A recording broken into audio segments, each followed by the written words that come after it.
Hi, everyone. I am Steven Stoneberg, CFO and COO of Bittrex Global, and the host of our video AMA today. We are very excited to be joined by Alex Mashinsky, CEO of Celsius Network. Thanks for joining us today, Alex. The Bittrex Global team is extremely excited about the partnership we're building with the team at Cell. Thanks for having me, and we're really excited to launch with you guys. So on these AMAs, we source a lot of questions from the Bittrex Global and the crypto communities regarding the Cell token listing. So let's dive in. So first off, many of our community members have asked if you could tell us what Celsius Network is, and particularly your mission and vision, and also I think give a bit of your background too. Sure. So we created the Celsius in 2017, and the mission was to bring 100 million new people into the blockchain. We all basically own coins, everybody on the Celsius team, and we realized that really, if you want to scale this and make Bitcoin or Ethereum a real global platform, you're going to need to bring more than just kind of the noobs or the people who are a little bit excited about the blockchain. And so our mission was to build a platform, build a bridge between the centralized world and the decentralized world. And we decided to focus on yield, right? On creating yield and earning yield in cryptocurrencies. So Celsius was the first company anywhere to offer you Bitcoin on Bitcoin. We pay 6.2%, or you can earn 10.5% on stable coins. And today we support 45 different assets. We've paid over $300 million worth of interest to our 500,000 customers.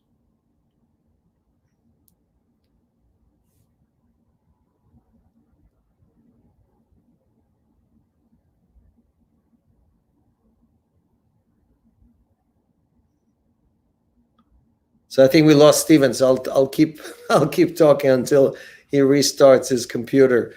But you know, a little bit of background about me. I was born in the Ukraine. I was lucky enough to come to the United States right before the internet revolution, when the internet became a public network. And one of my first companies, Arbanet, I wrote the patents and built the first voice over IP gateway, which is now used by probably 4.5 billion people around the planet. We're using VoIP here, and it's not working too well. So I'm embarrassed a little bit with this VoIP non-performance. But Celsius is my 8th startup as a founder, and basically created many companies that all the common theme is taking the power from the monopolies like the phone companies or the New York subway system, where you couldn't have connectivity. So I put the 4G and 5G and Wi-Fi in the New York subways, and more recently Celsius Network, where we empowering people to basically be able to have a retirement, have a financial plan by earning interest, right? Something that the banks used to do, but they don't do anymore. Great. So I think the next question that is very helpful. I think the next question from the community, they want to know, so what is the story behind Celsius? Can you tell us about some of your major accomplishments and achievements so far? So yeah, I mean, you know, what we did is actually pretty simple. I know a lot of people ask me, how did you come up with this idea? And all we've done is basically created yield the same way financial institutions or bank generate yield on Wall Street, but instead of giving all that money to the shareholders, Celsius gives 80% of all that yield to its depositors, to the users, right? And that's where the innovation is. So in 700 years of banking, not a single bank anywhere in the world has ever paid its customers 80% of what it makes out of the money that they deposit in the system. So usually it's the other way around. The banks take 80% of the clients. Exactly. In my experience, right? And that's true. So here we wanted to make sure that this new invention called the blockchain, the open ledger, we don't take the worst thing out of Wall Street and bring them to the blockchain, but we take the best thing, those secrets of how to make money, how to create yield, bring that to everybody, democratize that to everybody in the same way that I helped bring voice over IP and make everybody use that basically for free.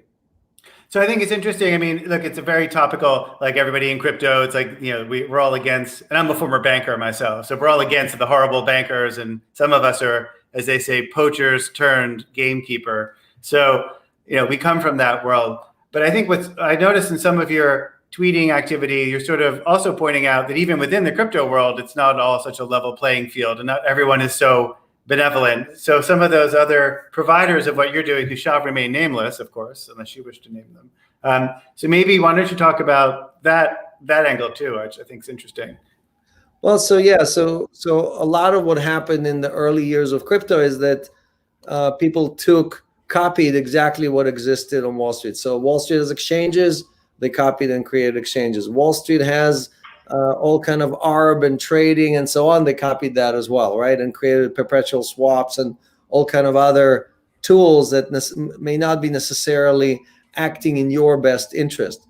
So the fees, the basically all of the stuff that exists today is making a lot of people in crypto rich, but it's definitely not helping you, the customer, or helping new people who are joining crypto basically collect and accumulate wealth or create wealth. And if we want this to be a global revolution, and all we're doing is effectively burning new people who are coming in, none of that is acting in our best interest, because really crypto is still competing for all the dollars with the banking system. The competition is not this exchange versus that exchange, or Celsius versus a Compound or whatever. And the competition are all the people that currently use JP Morgan are going to switch and come and use our services. Okay, good answer. So I guess moving on to the next question from the community, what's your main focus at the moment? Is it developing the product or driving adoption? Yeah, so we're doing a little bit of both. I think, again, DeFi or DeFi farming is a great tool, but it's very complicated. You need to know everything. You need to know which platforms are safe, how to use this stuff, figure out what the gas fees are, and know when to get out, and impermanent loss, and you name it, right? A million things that if you don't know that cold, and you have to be in front of the screen 24/7 basically to make money. So what we try to do is really hide all that complexity with a simple deposit account where you can just basically put your coins to work. You know that we don't charge any fees, no fees whatsoever, and those coins are basically always earning the maximum possible because you're in a pool. Like we have 82,000 Bitcoins in one pool from which we lend to institutions and exchanges and so on, and the pool earns money, and then you get your pro rata. So those are a much easier and safer way for most people who don't know how to manage keys or how to do farming or anything like that. Which is fascinating. So to say, like, you're actually earning interest in Bitcoin, which I think to people new to this space don't even understand that. Because I mean, banks are mostly negative interest rates where you actually lose money. I mean, the US hasn't quite gone there yet. It is about to be there. But you've had negative interest rates in Swiss francs and euros and some other currencies where you actually lose money for keeping money in cash. And here you're earning really high interest, equivalent to a very high interest rate, which is amazing. Yeah, so we are definitely crypto denominated. So we have now over $13 billion worth of assets. So by far the largest crypto denominated fund, or whatever you want to call it, or aggregate. But again, we act as a pool that acts in the best interest of the community. So I know people are excited about this DeFi pool or that DeFi pool. The largest pool in the world, and the first pool in the world, was the Celsius pool. So since you've already just alluded to DeFi, which just happens to be our next question. So the DeFi ecosystem is an ever-evolving space. What innovations has Celsius brought and does it plan to bring to the DeFi space, since you mentioned it? Sure. So I know people, I have a lot of Twitter haters when I say this, but a year and a half before Compound came up with yield or comp, Celsius invented two things. One was yield. We were the first ones to pay yield, Bitcoin on Bitcoin, Ethereum on Ethereum, and so on and so on. And then we invented the idea that you can pay with a token, meaning you can choose to earn Bitcoin on Bitcoin, or you can get extra cell token, right? Which is basically what Comp and Aave and Uniswap and others did about a year and a half later. So we brought a lot of innovation to DeFi. I would say that we also the largest participant in DeFi. We probably not just the largest lender, but also the largest borrower in DeFi at any moment. And we've paid more interest than all the other parties put together. Again, I get a lot of hate mail, but I keep telling people, look, we publish our numbers every week. We tell everybody how much we paid. And the closest competitor we have, which is BlockFi, published that they paid 50 million in interest. We paid over 300 million. So if you measure people by how much they pay their community, which is how I would like to measure people, right? Because it's all about what are you giving back to the community. You mentioned before exchanges. When an exchange like Binance announces, oh, the exchange or CZ made $1 billion in profit, that is $1 billion they took from the community. Celsius, on the other hand, says, hey, we've made the community $300 million. We've charged people like Binance and others interest and then gave it to the community. So it's more like, for those who are familiar in the traditional banking world, it's more like a cooperative bank or a co-op where you're a part owner, not just a depositor in the bank. So you're sharing in some of the, is that the right way to think about it? Exactly. Like if you go back 50 or 70 years, there were thousands of co-op banks and trust companies that acted in your best interest. And they were the ones who paid for the local basketball court, and they helped the pizza guy, and they gave local mortgages and so on. What happened is that the banking system consolidated so quickly and banks got to be so large that they don't care about you. I mean, they could care less who you are. Their job is to open. I mean, there was a great Frontline episode where they were digging into Wells Fargo and how they have to open 8 bank accounts every day. That's a quota. And they have to call like everybody, begging people to open accounts. So because they charge these fees on all this stuff. So we can't really live in a world like that, right? I mean, where people who barely finish the month have to pay $20 fees or inactivity fees or ATM fees, you name it, right? Fees upon fees. And I always urge people to look at your December statement, look at your credit card statement, and look at how much fees you've been paying all year to your financial institution, because most of us don't realize how much money, this is our money that we're throwing out of the window that could be earning 10%. That's how you create financial independence. You have your money work for you instead of you work for your money. So I think what's amazing, so that's amazing how much you're giving back to the community. And I think you've already touched on it, which is sort of the next topic. Transparency is an important topic. So, on an ongoing basis, how are you, what, in addition to the transparency you're already giving with the payouts, how else are you transparent, and how are you providing that for your users in general? Sure. Yeah, it's a very important piece. And so when people compare us to pure DeFi, right? Because we have one leg in DeFi and one leg in CeFi, right? We kind of tried to build a bridge between those two worlds.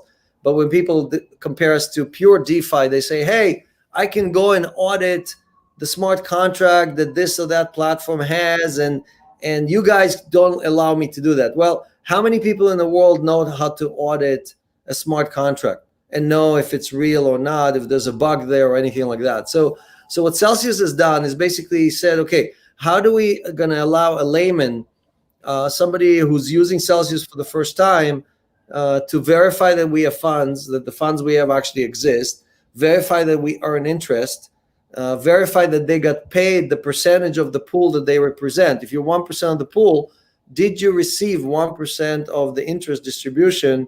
And basically make sure that everything we publish is real and correct. So we've taken I would say we invested a lot of time and energy in making sure that our community has full access to the information. For example, if you open our app, We have a community page that shows you in real time how many people are using the platform, how many of them have money on deposits, how much we have in total deposits, how much do we lend out, and so on. And on top of it, we basically use chain analysis and other platforms to audit or validate what we are doing, right? So we did a snapshot when we had 3.3 billion. More recently, we did another snapshot at 10 billion.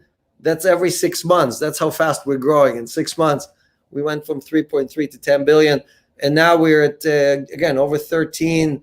And we're launching together with the Horizon blockchain, we're launching what we call proof of community, where in real time, with zero proof, basically, you'll be able to verify your percentage of the pool, meaning you can take your public key, put it into this search engine, and it will automatically tell you, okay, this is what your percentage of the pool is. This is what you should get, and you can go and check in your wallet to see if you earn that amount. So that kind of transparency that allows any layman to leverage the blockchain to validate that Celsius is acting in their best interest is a great example of basically democratizing DeFi versus today, where it's really like this hush-hush club of people that know how to code and are expert in Solidity.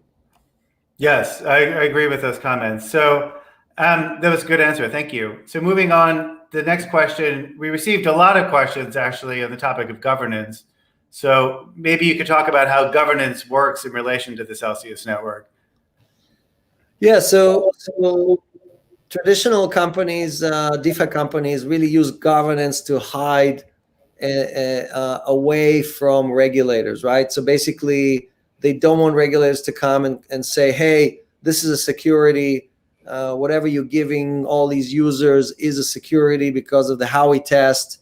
And they're basically calling the token a governance token. So Celsius, when we created the company, we basically didn't know if Cell token is a security or not. So we went to the SEC and filed a Reg D exemption.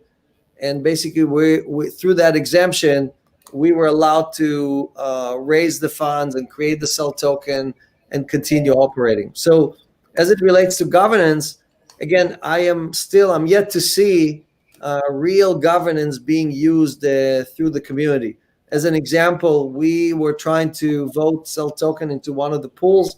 We had sufficient votes. And despite the governance having to approve Cell to be included, or Celsius to be included in the pool, powers to be decided to override the governance, override the community's votes.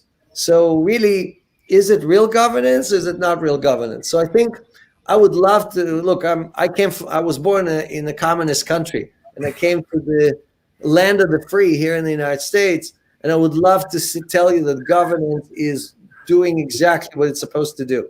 But unfortunately, today most projects use governance just to hide away from the Howey test.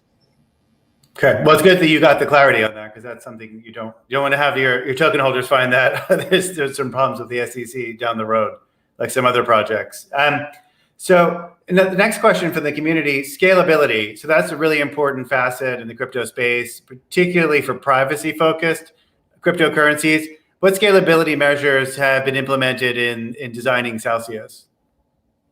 Yeah, so if you look at DeFi projects, they really just live inside the Ethereum network. Most DeFi lives in Ethereum. Some of it, obviously, there are other chains that are trying to create similar things, but Celsius really operates on many different domains. So we lend to institutions, we lend to exchanges, we lend to DeFi, but we also lend to retail users in the real world. We're using fiat and other type of instruments. And really, we had to build much more infrastructure than a traditional or upcoming DeFi projects. So both from a security standpoint, where we use two different MPC companies, multi-party computation, as well as other infrastructure. Celsius has been very resilient. As you've seen, many other projects kind of go up and down, having issues, having hacks. Celsius never had a hack.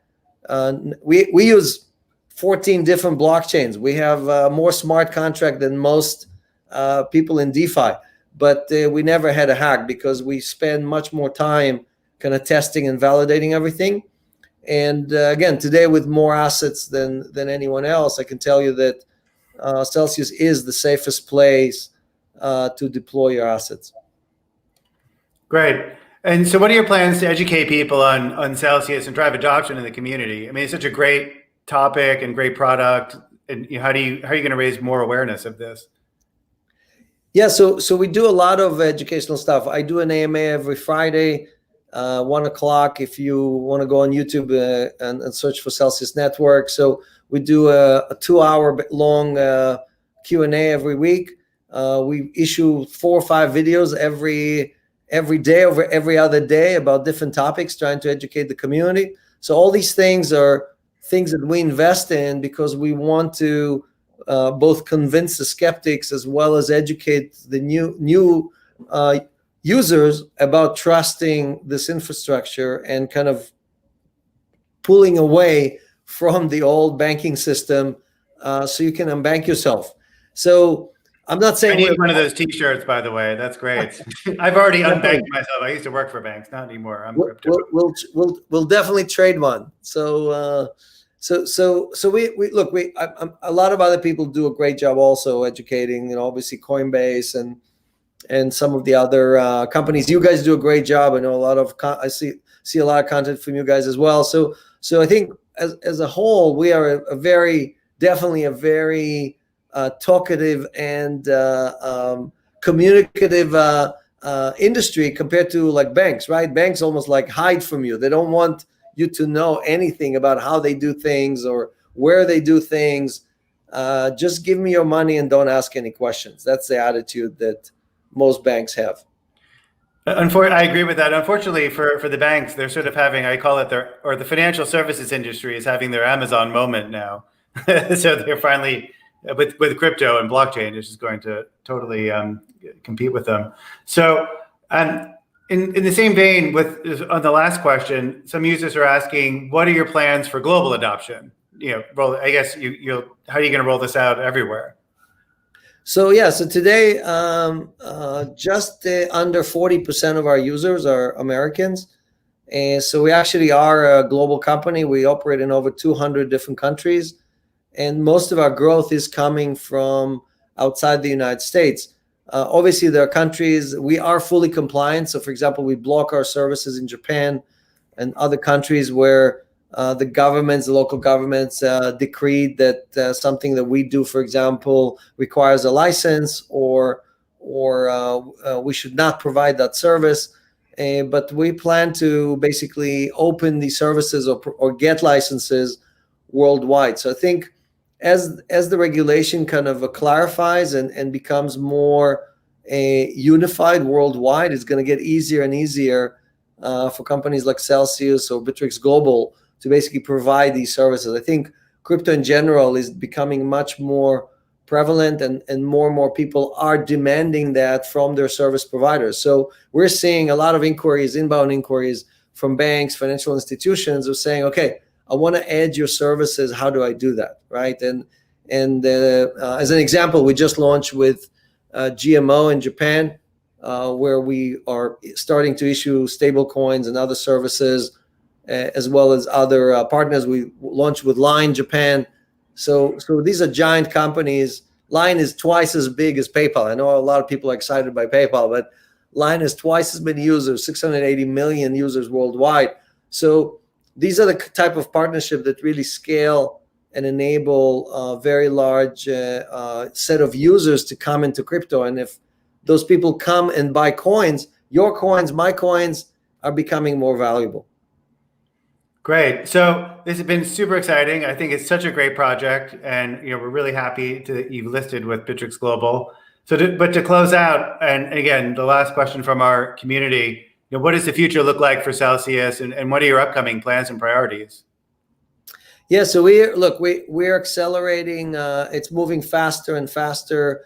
It's amazing that you can give so much to your community and you can do good and do well at the same time. Who knew that if you gave so much to your customers, you could also do so well? So I think that our job is really to continue innovate, continue creating more products, continue to deliver for the community. We have, again, 500,000 people worldwide who rely on our interest to pay their bills, to get their kids through college, finish the week. And we love the fact that we're helping people worldwide with this adoption. Again, we love our partnership with you guys. We have a trading competition, right? So we have a bunch of cell tokens that we'll be giving out as well. So we're really excited to see who the winners are. We do too. So Alex, thank you so much for joining us today for this AMA. It's been great chatting with you, learning more about Celsius Network, and I'm sure everyone who's listening in will have found this really useful. If our listeners want to learn more about Celsius Network, please go to https://Celsius, CELSIUS.network. Thank you again, Alex. Thanks for having me.